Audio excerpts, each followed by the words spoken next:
This video is part of our Airstream Argosy renovation. We'll be renovating an Airstream from top to bottom, inside and out. Join us for this exciting video series.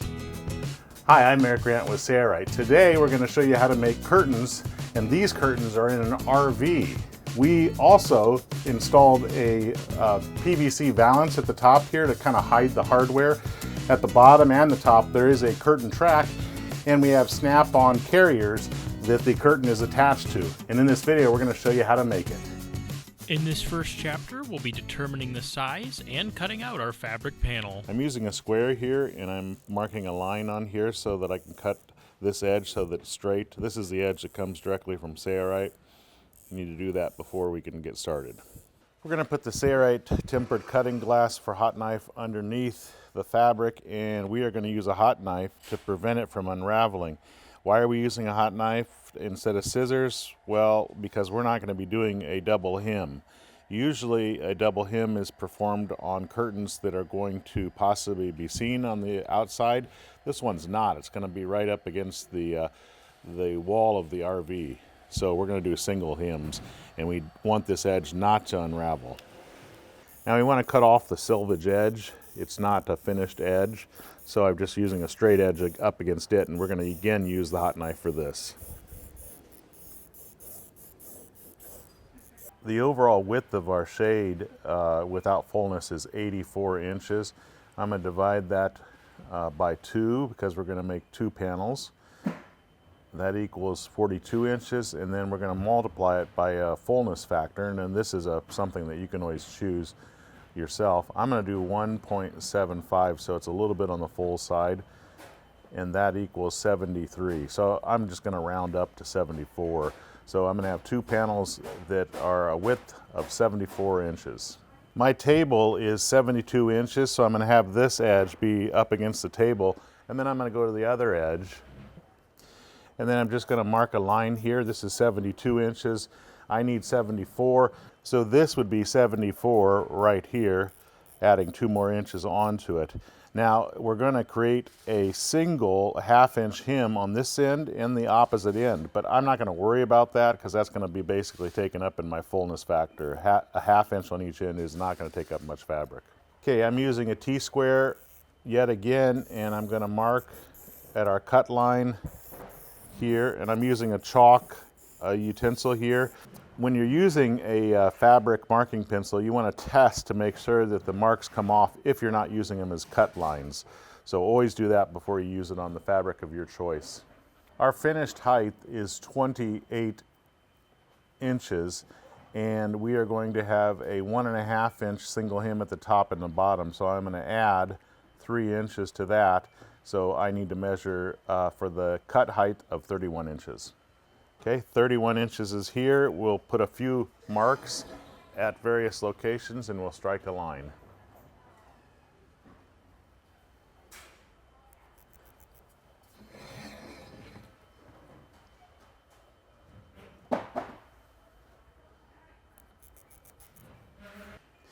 I'm going to put the cutting glass underneath the fabric and again use the hot knife to cut this panel out. Now we need 2 of these.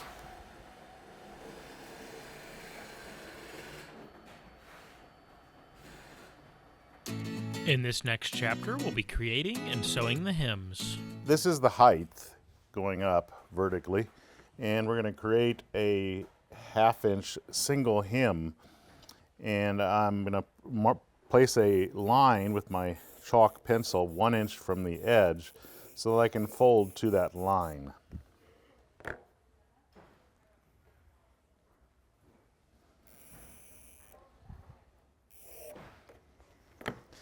Now, when you're working with light fabrics like this, putting double-sided tape right to the edge and sewing into it is kind of not a good idea because the light fabric, small needle, and very small thread sometimes doesn't clean up. So notice how I'm putting it back from the edge so I can sew in this area and not go through the double-sided tape, because sometimes that can gum up my needle with light fabrics. Now with thick fabrics, I don't ever have to worry about it.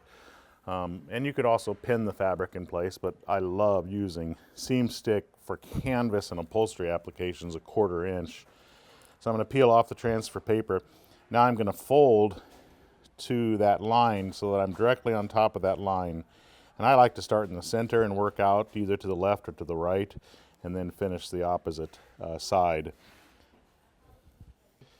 We're going to do the same thing to the other height edge, and then we'll show you what we do to the top and the bottom.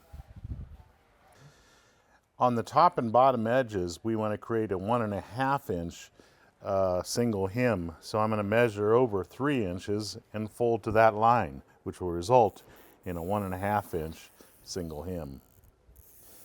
Again, we're going to put the double-sided tape about a 1/2 inch away from the edge, 1/4 inch away, so we can sew without hitting the double-sided tape. The reason we do a single hem on this type of curtain is that it pleats or folds a little bit easier rather than having a double hem, which thickens up the fabric. And since nobody can see it because it's up against the RV's wall, it doesn't really matter.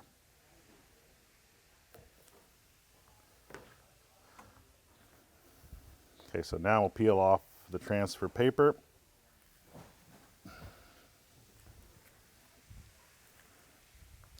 And again, I'll start folding from the center and just line up the raw edge with the line that we struck on the fabric. And we'll do this exact same thing to the bottom edge or top edge, because they're basically the same, the opposite edge, I should say. Oh yeah, let me say this. When you get to the ends, try to make sure that the end is flush so it doesn't hang over the edge. So even if you have to kind of make the fabric shrink up a little bit to do that, that way when you see it from the outside you don't see excess fabric hanging over the edge. You'll notice that I haven't sewn the 2 ends or anything. I hope that everything will stay together as I take it to the sewing machine and I can just sew around the perimeter and bury my needle at the corners. Which I think it looks pretty good that way, and it also just makes production a lot faster. Okay, we're ready to sew. Before we secure the snap-on tape, I'm going to sew. Before we secure the snap-on tape, I'm going to sew this 1/2 inch hem down. That way we don't have to contend with the tape being in the way. So I'm going to sew it with the fabric right up against this outer edge of the presser foot, and my needle, I think I'm going to leave it in probably the center position, I think.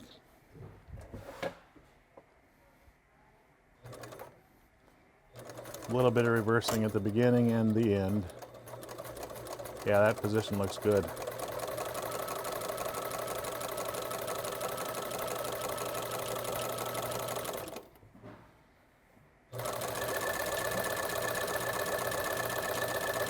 We're going to do the same thing to the opposite end on the 1/2 inch hem there as well. Next, we'll install the curtain track in our RV. Okay, this is the track that I'm using, and I'm going to put it so that the flange is up. It could have the flange down. I'm going to go all the way to here, and I'll measure that for my adjacent tracks. I like to actually cut the track so the joint is in the center. That way when the curtain comes, it doesn't have to go over that joint. So we're going to cut the track at that location.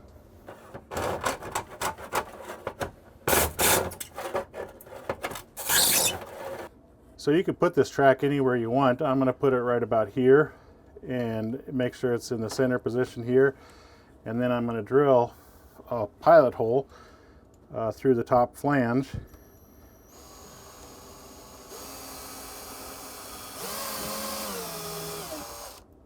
And I think I went through, no, not yet. Very good. I'm using self-drilling screws number 6-20. They're 1/2 inch, and what they do is they basically just allow you to screw this in without having to pre-drill holes. So I have my track here, and we started it right here at the center so we could have a butt joint at the center so the curtain wouldn't have to go past that point. And I've already sort of drilled this one in. I'm not going to drill it in all the way until I put one down here. So I'm going to put it even with this. That's my if I didn't have a line like that, I'd have to strike a line to make sure that it was level. And I'm going to put it right through here.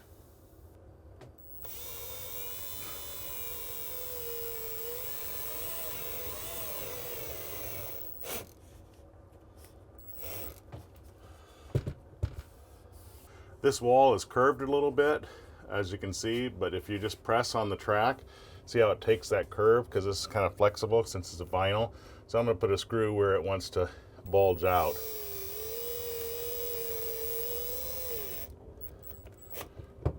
There we go. Now we can tighten down all these screws because I like the position.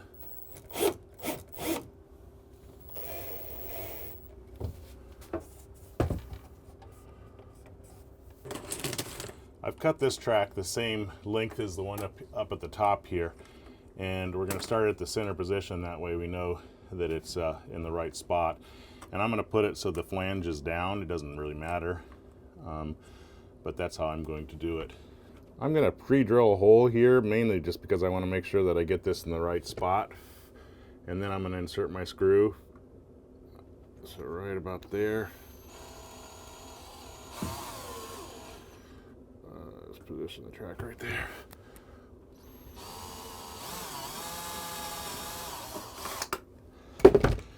Now I can put my screw in there.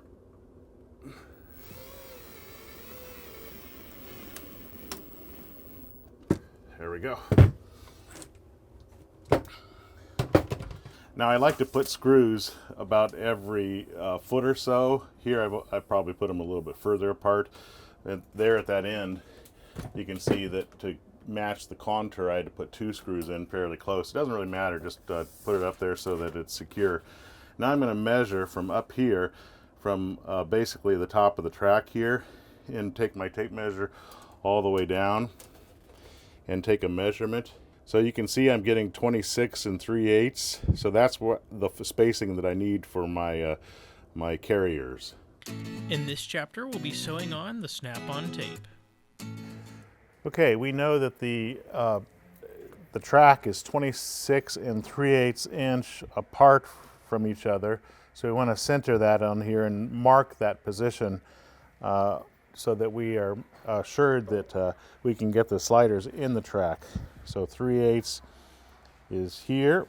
I'm going to mark it. And then I'm going to mark here. So this is the center of the snap-on tape. Now you could put double-sided tape on the back of this, but the snaps make it difficult. So what I like to do at my center position is just put the double-sided tape right on top of that, and then I just like to sight where the double-sided tape is going down this, because I don't really want to sew through this double-sided tape. So we're going to do this on this side, and we'll also do it on the opposite side, right on top of that line that we struck, where we want the center of the snaps to rest. I'm going to peel off the transfer paper. You can still see our mark. That's where the snaps need to go. So where does it fall for us? Falls so that it's right up against this raw edge, which is kind of nice. Now I want the first snap to be close to the edge like this, but I don't want that edge to be to be seen. So I'm going to put it right there, and we're going to baste it with even pressure. I don't want to pull or stretch the snap-on tape, because it'll stretch it out of the shape, and we need to make sure that it's matched up for the opposite side. This snap landed in a good spot. It doesn't matter if it lands back here, because this side's going to be tied.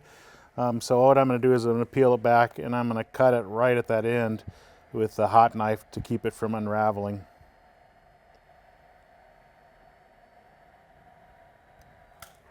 When we put the other side on, we need the snaps to be perfectly vertical of each other. So I'm going to count 1, 2, 3, 4, 5, 6, 7, 8, 9, 10 to about the middle position. I'm going to put a line there. So I'm going to take my straight edge, and I'm going to make sure that I'm vertical. I'm vertical and in the center of that snap, as you can see here. And so this is where the snap, the 10th snap, should be on that side. Okay, we need this snap. We need this snap to start in the same position here. So I'm just going to sight it and basically determine, there's our middle position. So right there should be equal with that one. Yep, looks like it is. And then I'll start basting this one on in the same manner. Okay, we got to the center point and you can see I'm off a little bit. So what I need to do is I need to shrink this up or pull a little bit more on the fabric. So I'm going to unbaste it to where I think I need to go. I think that snaps, even that one's off a little bit. Yeah, this right up to here. So I'm going to pull a little bit more on my fabric and not on my, I'm going to pull a little bit more on the fabric underneath and not apply much tension on the webbing to see if I can hit that center spot better. So now look at that, we're right on it. So we'll go all the way to the end and see if we're right on the last snap too. I am not going to change over to a roping zipper foot left or right because I like to have one of these presser feet on top of the webbing. If I switched over to a roping zipper foot left, I would have a presser foot on the fabric and not on the webbing, which could cause inconsistent feeding. So what I'm going to do is I'm going to position the snap very close to the presser foot. I'm going to move my needle to the right over here, and I'm going to sew at this location and do a little bit of reversing here. Now you can put a magnetic guide down if you'd like, but you still have to keep track of this because it could deviate slightly. I'll put that down and that could be helpful. But I'm going to watch my needle to make sure it's sewing exactly in that position down this thing. And you'll see that the presser foot basically touches that snap, which is perfect, but doesn't hit it. So it basically goes over the flange of the snap. So just sew down the length doing this, and then we're going to sew down the opposite side as well.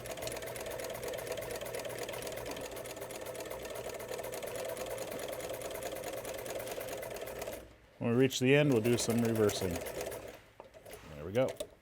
Okay, now I have the snap on the other side. I'm going to move my needle to the left, and we'll do the same operation here. Now, when I'm sewing this side, what I need to do is I need to make sure that I apply a little bit of pressure on the tape to keep it from bubbling, and I still want to watch where I am sewing. I could use the magnetic guide like that too, but that's all you do. And we'll do the same thing to the opposite side as well. In this chapter, we'll be installing the carriers and end stops. Okay, I'm using a very small hand needle. They're available from Sailrite. And I've put my thread on there and doubled it up, and I will tie a knot in the end. And then we're going to tie in an end stop that you can secure to your track so that the end of the curtain doesn't come away. So we're going to tie a double knot here. Okay, so what I'm going to do is I'm going to use one of these end stops, and they go on like this. This would be the end of the track where that rectangular or triangular, or where that square or rectangular thing is the end of the track. And I want to get it close to the edge here. We probably won't use this snap. So I'm going to insert my needle here and go through like that, and hopefully it'll stop on that knot. Yep, it did. Then I want to go through this like that, and then come through again. I usually just go through twice in slightly a different hole, or I create a new hole is what I should say.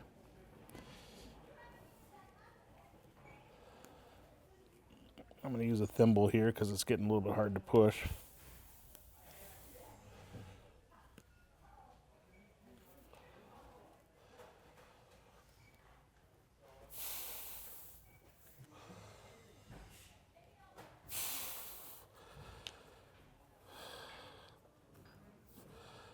Okay, so we're through that.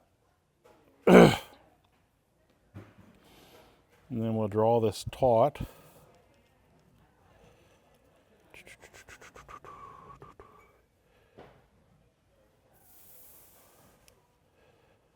Like that. And then I like to go through it one more time through the loop, and then I'll just tie it off here. So I'm going to come through here.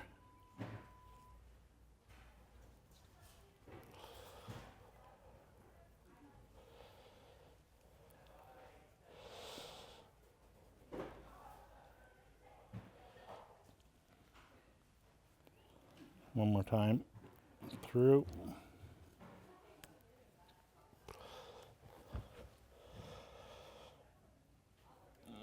And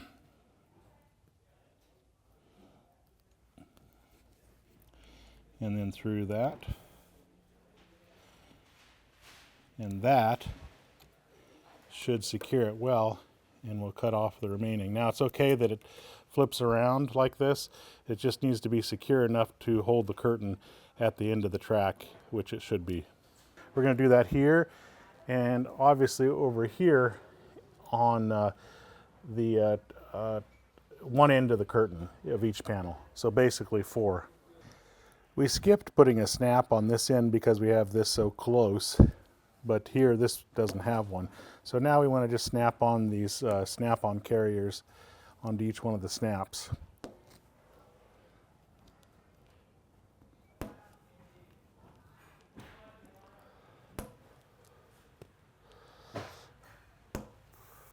Coming up, we'll install the curtains. So I'm going to run each one of these carriers in the track, and this is a little time consuming. You might want to take off the carriers.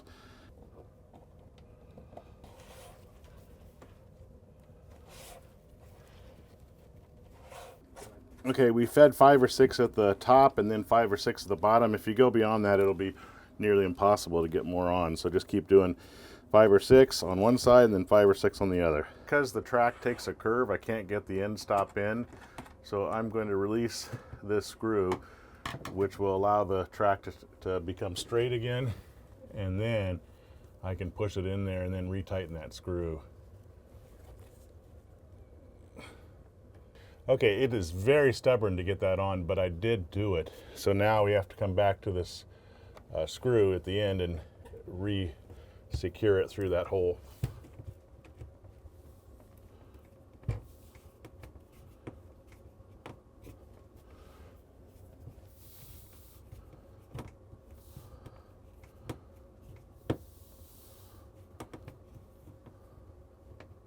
There we go. Now we'll do it at the bottom as well. We may have to release the track there. So we are able to feed these on from the ends rather than the middle position, because I already installed the second track on the other side. And as you can see, hopefully you can, I can slide these on. So I'll slide on one on the top and one on the bottom and just keep doing that till it's all on. Now, we decided not to put a carrier on, but I think actually it's going to work better with a carrier close to the end. So we're going to do that on the ends of each one of the curtains. I think it's just going to look better. So the first time you get the shade up, you need to push it back, and then you need to work on training it. It needs to be collapsed appropriately so that you're happy with it, and then just sit there for a few days. Otherwise, it just won't pleat in the right spot. So I'm going to fix all the pleats right now to make sure they are doing exactly what I want, and then let it rest for a while. Now, I did put this shade on before we put the other side on, mainly because it's easier to put it on from the center. If I installed the center track on the other side, I would have had a hard time getting it on because the track's going to be basically butted up to each other. So I recommend you do the same. And our curtain is now complete and ready to be used. If you have any questions, be sure to give us a call or email. We're glad to help. Next up, we'll have a list of the tools and materials we used to complete this project. If you enjoyed this video, click the link in the description below or at the icon at the top right to check out other projects in the Airstream Argosy renovation series.